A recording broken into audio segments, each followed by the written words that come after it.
سے قرآن اور حدیث کی روشنی میں چند نکات آپ کے سامنے عرض کروں گا۔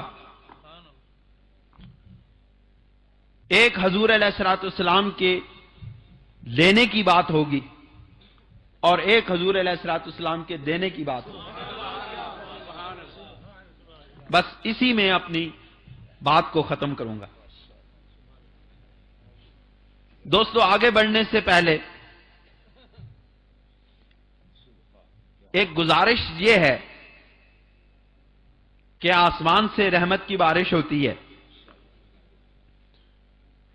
جب ہر طرف خشکی ہی خشکی ہوتی ہے، لوگ ہاتھ اٹھا اٹھا کے اللہ سے رحمت کی چند قطروں کی اور چند بوندوں کی دعا کرتے ہیں، لیکن اللہ رب العزت اپنی کمال عنایت سے ہمارے اوپر، اس زمین کے اوپر، ان چرند پرند اور درختوں کے اوپر اپنی رحمت کی بارش نازل فرماتا ہے۔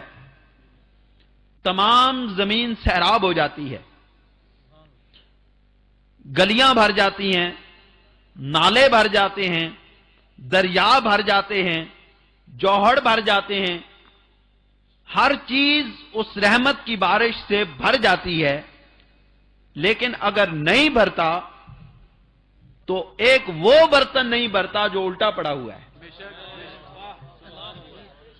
ساری چیزیں بھر گئیں، اللہ کے رحمت کی بارش ہوئی، ساری چیزیں بھر گئیں، لیکن ایک نہ بھرا تو وہ الٹا پیالہ نہ بھرا اور وہ اس کے اندر ایک قطرہ بھی نہ آیا، تو یہ کیا ہے کہ جس وقت اللہ کے محبوب کی بات سنو، اللہ کے محبوب کی شان سنو، تو اپنے دلوں کے پیالوں کو سیدھا کر کے رکھو کہ جس وقت اس محبوب کریم کا تذکرہ ہوتا ہے، جب رسول اللہ صلی اللہ علیہ وسلم کا نام نامی، اسم گرامی زبان پر آتا ہے، اللہ کی رحمتوں کی بارشوں کا نزول ہوتا ہے، پھر وہ قلوب جو اللہ کی طرف متوجہ ہوتے ہیں، جو اللہ رب العزت کی طرف لو لگائے ہوتے ہیں، رب ذوالجلال ان کو بھر دیتا ہے۔